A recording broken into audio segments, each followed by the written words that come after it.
అమ్మా భవానీ లోకాల నేలే ఓంకార రూపమమ్మా, తల్లి నీ మహిమల్ని చూపవమ్మా.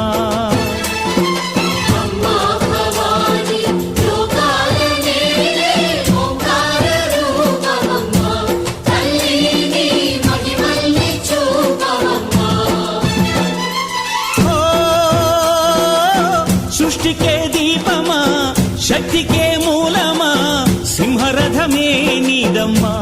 అమ్మ దుర్గమ్మ భక్తులను దీవించుమా.